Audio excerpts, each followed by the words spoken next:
Hey under construction family, welcome back to the channel for another video. In this week's video, we'll be talking about tiling, the cost of tiles and the materials to be used with the tiles, labor cost, as well as our experience with the tiling process. So let's jump right into it. On screen right now, you are seeing the delivery of our tile choice, and that includes an entire pallet as well as about 4 additional boxes of tiles, and that is going into the vehicle that we use to transport our materials. We bought our tiles at Tile City and Tools Hardware, both in Kingston. One is on Mandela Highway, that's Tile City, and the other is downtown Kingston on South Camp Road. What you're seeing right now is the delivery guy at Tile City. He's doing his best to ensure that 1, the bus don't scratch up, and 2, the pallet can actually hold in that small space there, which required the removal of the middle seat that was there. We have to be flexible when you want to try save on budget. Of course, before we went to Tile City, we spoke to our tiler guy and he gave us the relevant amount of tiles, tin set, as well as the amount of grouts and anything else that we needed for the tiling process. He also came and did some measurements. The primary bedroom was 325 square feet. Primary bathroom was 117 square feet. The secondary bedroom was 169 square feet, while the secondary bathroom amounted to 60 square feet. The total floor measurement was 671 square feet, and that is the measurement that he used to calculate the amount of tiles, grout, and tin set that we would need.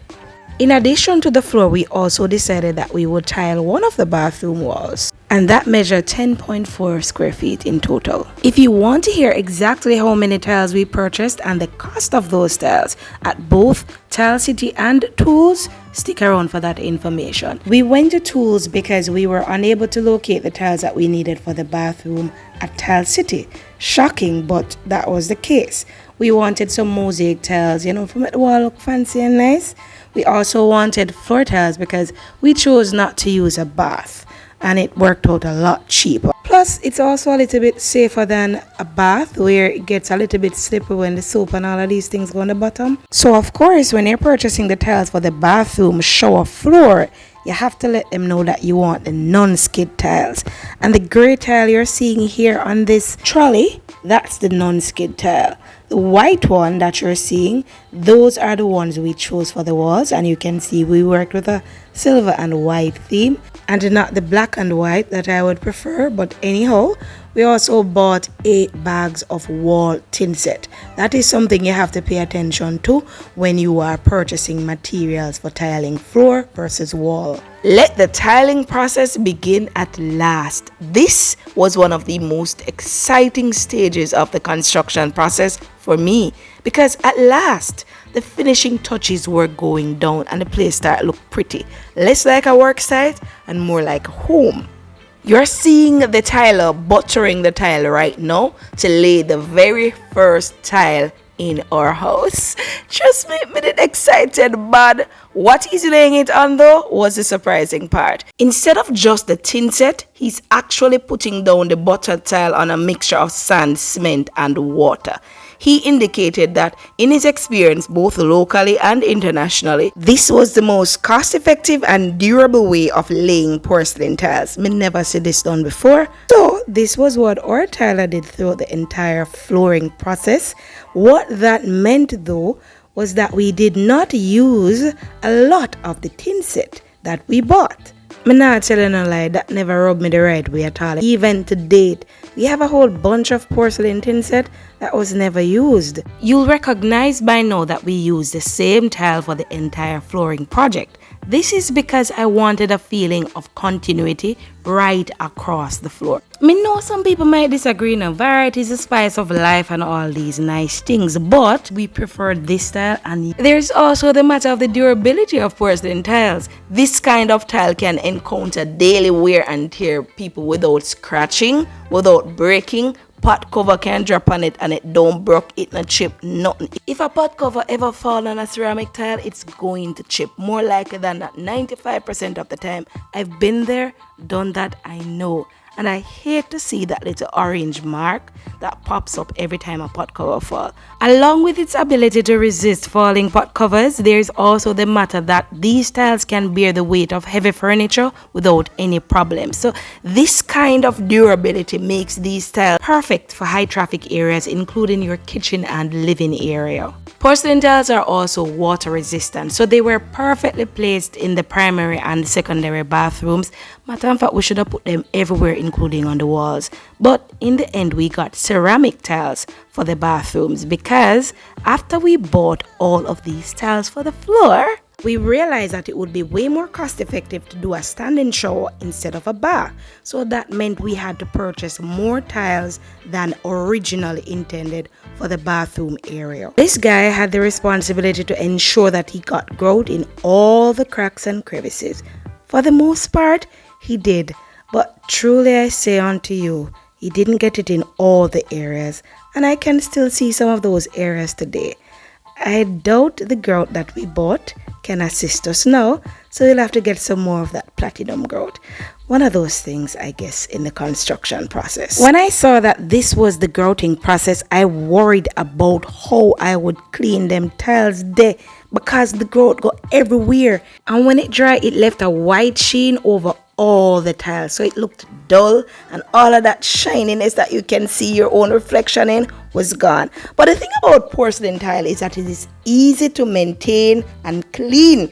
All we needed was some water and some soap, and we gently wiped off the tiles, and there were no scratches. And to this day, the tile them shine. We can use them for a mirror instead of glass.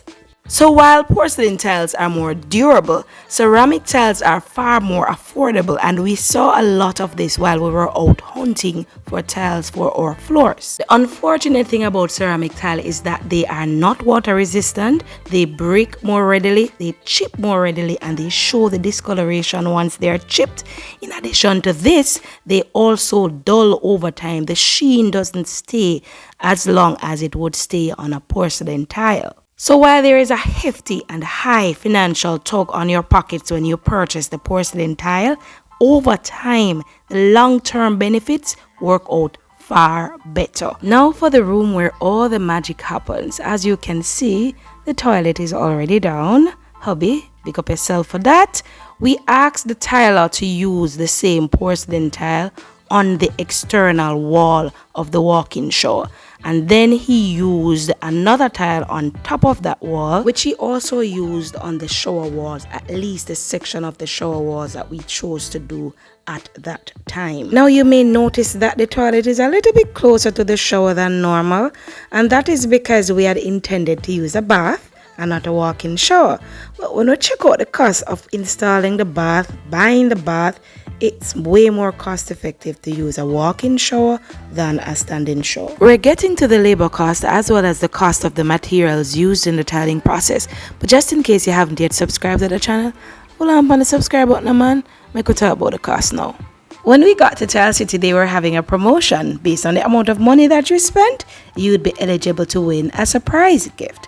And of course, I'm in the winnings, and as you can see right here, I popped that balloon and I won something. I'll insert a picture of what we won. It wasn't anything major, but because of the money that we spent, anything them I give away, I'm glad for receive. We purchased 170 Albufera 60 by 8 centimeter porcelain tiles at $1,599.99.